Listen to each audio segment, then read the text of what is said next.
আমরা জানি যে মুখের কথা এবং ধনুকের তীর দুটোই কিন্তু একই রকম, মানে দুটোই যদি বেরিয়ে যায় ওটাকে ফেরানো যায় না। তো সুতরাং কথা যখন বলা হবে তখন কথা বলার সময় আমাদের অন্যের টের পাওয়ার আগে ঢের ভেবে নেওয়া উচিত এর জের কোন দিকে যাবে, কিন্তু সেটা আমরা অনেকেই ভাবি না।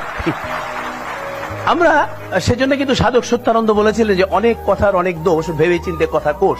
কিন্তু আমরা কিন্তু ভেবে চিন্তে কথা অনেকেই বলি না। আমরা বলি কথাই চিরে ভেজে না, কিন্তু কথাই কিন্তু চিরে না ভেজলেও মানুষ ভেজে। বিশেষ করে যারা ভালো মানুষ সেজে মানুষ ভেজে খান, তাদের লেজে গোবরে, তাদের তেজে লেজে গোবরে অবস্থা কিন্তু হয়ে যায়। আচ্ছা, সেটা কি করে হয়? আমরা সহজ কথা বলি, সবসময় আমরা বলি কথা কম কাজ বেশি, কিন্তু তারপর আমরা বেশি কথা বলি এবং যা বলি তা করি না, এবং যা করি তা কিন্তু বলি না। এটাই কিন্তু আমাদের একটা স্বভাবগত চারিত্রিক বৈশিষ্ট্য হয়ে দাঁড়িয়েছে। আমাদের মনে রাখতে হবে যে একদল অসৎ লোকের চাইতে একজন সৎ লোক অনেক বড়, একদল অযোগ্য লোকের চাইতে একজন যোগ্য লোক অনেক বড়, একদল অলস লোকের চাইতে একজন কর্মঠ লোক কিন্তু অনেক বড়।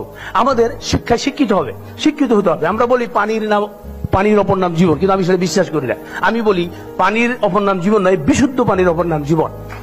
শিক্ষা কিন্তু আমরা চাই না, আমরা চাই সুশিক্ষা। আমরা চাই, বলে না যে আমরা ইচ্ছাটা কিন্তু উপায় হয়, ইচ্ছা থাকলে হবে না, সেটা থাকতে হবে সদ ইচ্ছা। চিন্তা থাকতে হবে, সেটা হবে সুচিন্তা। বুদ্ধি থাকতে হবে, সেটা হবে সুবুদ্ধি। এর সমন্বয় করে সততার সাথে যদি আমরা এগিয়ে যাই, তাহলে কিন্তু আমরা আমাদের অভিষ্ট লক্ষ্যে চলে যেতে পারবো। আমরা বলি 10 মিলে করি কাজ, হারি জিতি নাহিলাজ। আমরা কি কাজ করি? সবাইকে শুভ কাজ করি? সবাই শুভ কাজ করি না। সুতরাং আমাদের সততার সঙ্গে, সতর্কতার সঙ্গে আমাদের শুভ কাজ করতে হবে এবং অভিষ্ট লক্ষ্যের দিকে এগিয়ে যেতে হবে সততার সঙ্গে, নির্মোহ থেকে। এবং তা পারবে আমাদের এই যুব সমাজ, যারা আমাদের অহংকার। ধন্যবাদ আপনাদের সবাইকে।